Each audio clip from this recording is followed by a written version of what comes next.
زه وایه داسې کار دی زړګیا چې ما په عمر کې 50,000 پاټیانې وکتې رالې او لاړې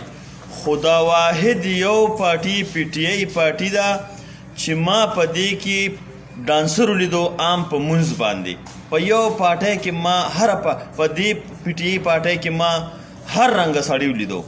یزید مې پکې ولیدو کافر مې پکې ولیدو بن اسرائیل مې پکې ولیدو یو قسم خلک دې پارټۍ یهودیان هم پکې راووته هغه پرېږي دا په دې کې قادیانان هم راووته په دې کې نیکه اوس چې کم دی په منځ باندې ولاړ دی او ډانس کوي مړه خدای ومنې دې پارټۍ نه واوړئ د الله او د رسول ومنې دې پارټۍ نه واوړئ د خدای او رسول ومنې دې پارټۍ نه واوړئ او د هغه هلک وروره چې هر چا صرف ما ته مخامخ شوق و چې نه دا دی زما د سیډ وس مې دومره نشته دی خو یو 2 لک روپۍ به درله درکړم